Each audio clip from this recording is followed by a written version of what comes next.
In this video, I'm going to show you how I make the most delicious and juicy chicken thighs slow cooked with rice and veg in the slow cooker. It's an absolute winner and you really need to check this out for yourself. G'day everybody, Des here from My Aussie Garden and Kitchen Edition, and let's get straight into it. So the first thing I'm going to do is get the rice into the slow cooker, just like this. And to that I'm going to add my turmeric and my black pepper. A bit of a mix through. And to that I'm adding 3 cups of chicken stock. And then I've got sweet corn.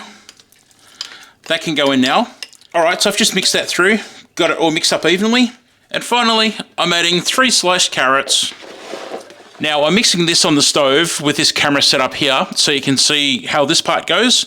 So this is now going to go to the slow cooker and it's already heating up on high, and I'll pop that on and pop the lid on it while I do the chicken. So the pan is on the stove on the highest flame on the biggest size jet, and I'm just going to add my olive oil now. That's super hot and ready to go. So here comes the chicken. Presentation side down.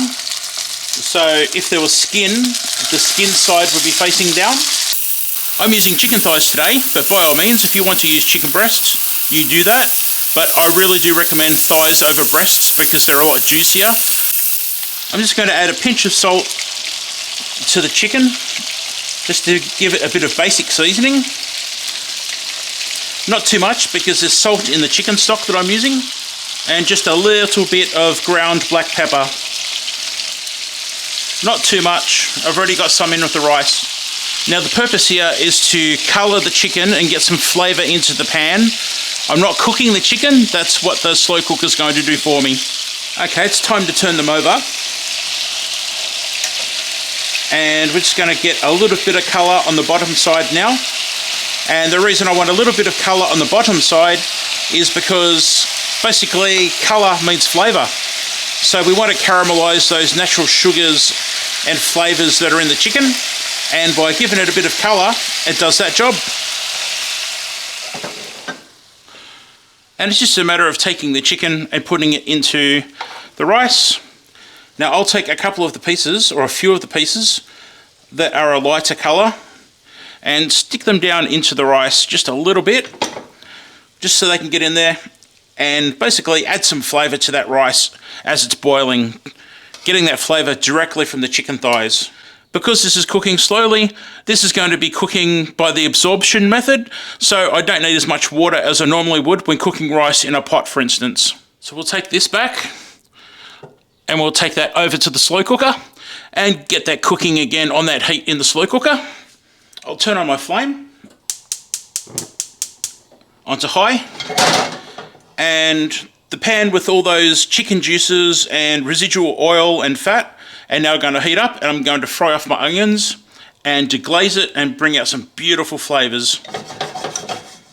With the onions, you can see that I've cut the onion in half, like so, and I've cut it long ways. So the core is down the bottom here, and just sliced it long ways, giving me large slices like this.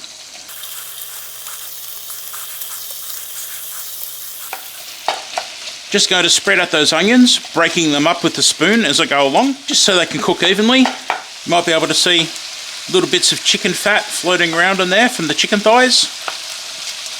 Fantastic. Look at those. Little bits of flavour.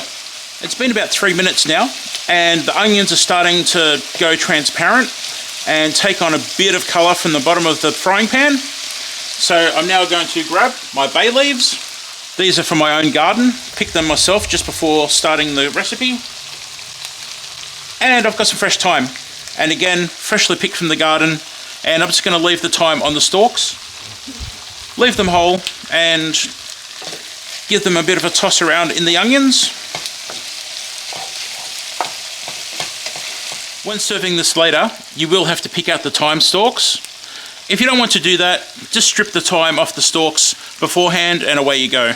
So I'm just going around the sides of the pan and giving it a scrape just to lift the flavour off the sides and the corners, and also to stop it from burning. So those onions have started to take on some colour. So it's now time for the garlic. If your pan's starting to get really hot, you can turn it down because you do not want to burn your garlic. Burning garlic makes it go bitter every single time. If possible though, try to keep a high heat because we're going to add liquid and deglaze the pan. Deglazing is basically adding liquid and lifting the flavours off the bottom of the pan. This is smelling absolutely fantastic. It's really good. I'm deglazing with a cup of white wine. If you don't want to use wine at all, that's fine. Use a cup of chicken stock instead.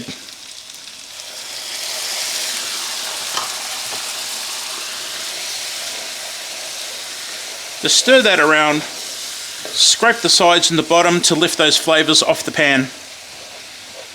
Fantastic, that's ready to go into the slow cooker now.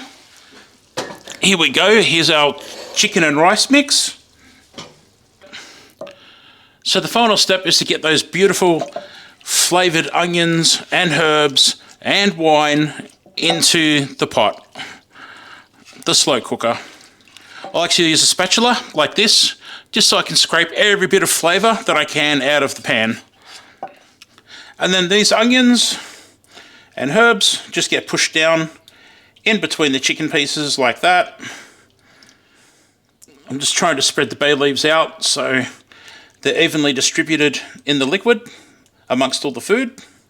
So now this goes back into the slow cooker to cook on high, and half an hour before it's ready to serve, fresh peas are going to go into this. Here we are 2 hours later, and oh boy, that smells good. So what I'm doing now is taking out the herbs. Those fresh herbs just need to be removed. It's a lot easier to do it now than leave them in and play with them. Then I take about half of the chicken thighs out and place them onto a plate, leaving the other half in the rice. I'll add my defrosted peas, and then carefully I'll give the rice a stir, not too much because you don't want to break it up, and then I'll find the remaining chicken pieces and gently break them into large pieces that can be left in the rice. Using a fork if I can. You really don't want to play with the rice too much, it's really important. Now what I forgot to do was put that other chicken back in before I close the lid. So lid on and cook for another 15 minutes. That cooks the peas to a very nice temperature, and then it's just a matter of getting those remaining pieces of chicken, which I forgot to put back in, and break them up into nice big chunky pieces that will be actually the pieces that stay on top of the rice when you scoop it out and serve it onto your plate. That's looking fantastic. A little bit of a garnish and job done. And of course, Daz approves. So here we go. After cooking nicely in the slow cooker, it's ready to go. The chicken has stayed nice and juicy and moist. It's taken in the flavour of some of that wine and the herbs. That rice has taken in the flavour of the veg, the herbs, and the chicken being cooked in there with it. It's absolutely delicious. You know your slow cooker better than anyone, so if yours runs a little hot, maybe cook this a little less. If you think it's old and slow, cook it a little bit longer. But you can open the lid and check the rice for doneness along the way. If you wanted to do a one-pot meal and a more of a drop-and-go recipe, you could just drop in your chicken and onions, fry them in a bit of oil at the start, and then dump all the ingredients on top of that, the rice and the liquids, and give it all a stir in, and just let it cook amongst itself for a good 4 hours on high in the slow cooker, and you should have pretty similar results. If you wouldn't mind, please check out this video that's popping up on the screen right now. I'm sure you're going to like that one too. Thank you so much for being here, and I will hopefully see you in the next cooking or gardening video. Bye for now.